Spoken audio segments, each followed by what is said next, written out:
នេះគឺជាថ្លើមមាន់អាំងបងប្អូនខ្ញុំប្រឡាក់ធម្មតាទៅរួចហើយខ្ញុំដាក់អាំង40នាទីចាចាជម្រាបសួរបងប្អូនទាំងអស់គ្នាថ្ងៃនេះខ្ញុំអាំងថ្លើមមាន់បងប្អូននេះគឺជាថ្លើមមាន់ខ្ញុំប្រឡាក់ទុកឲ្យវារឹងសាច់តិចទៅថ្លើមមាន់យើងលាងទឹកឲ្យស្អាតរួចហើយយើងប្រឡាក់វាឲ្យវារឹងសាច់ទៅឥឡូវយកមកអាំងខ្ញុំដាក់អាំង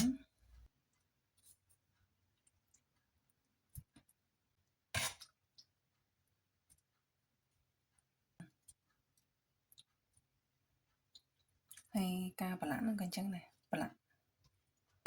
ខ្ញុំអត់ដាក់ស្ករទេបងប្អូនព្រោះអីថ្លើម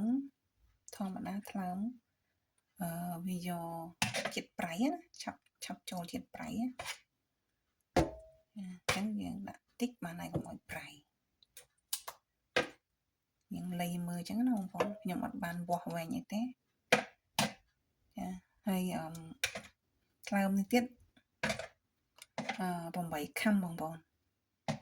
ថ្លើមទាំងអស់ហ្នឹង8ខាំចាដាក់អាំងក្នុងម៉ាស៊ីន air fry ភ្លើង160បងប្អូន20នាទីបងប្អូនខ្ញុំដាក់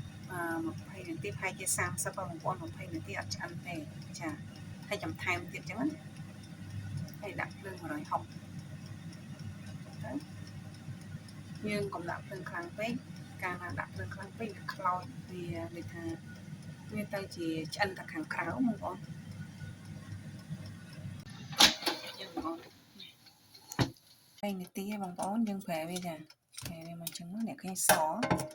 នេះក្រៀមមកនេះប្រែវាហើយយើងដាក់ចូល20នាទីទៀតជាការស្រេចដើម្បីឲ្យឆ្អិនល្អ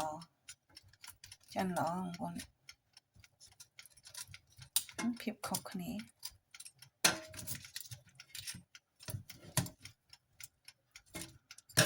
ហើយមកឆ្អិនមកល្អ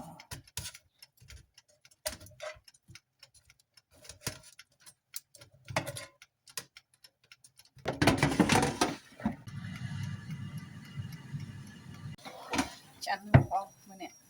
ក៏ហូរល្អចាឆ្អិនឆ្ងាញ់បងប្អូនសាកធ្វើតាមខ្ញុំមិនខកបំណងទេចាឥឡូវការអាំងថ្លើមមាន់របស់នាងខ្ញុំដល់ទីបញ្ចប់ហើយសូមអរគុណបងប្អូនទាំងអស់គ្នាដែលបានតាមដានវីដេអូរបស់នាងខ្ញុំតាំងពីដើមរហូតដល់ចប់សូមអរគុណបងប្អូនទាំងអស់គ្នាសូមជម្រាបលាជួបគ្នានៅវីដេអូក្រោយៗទៀត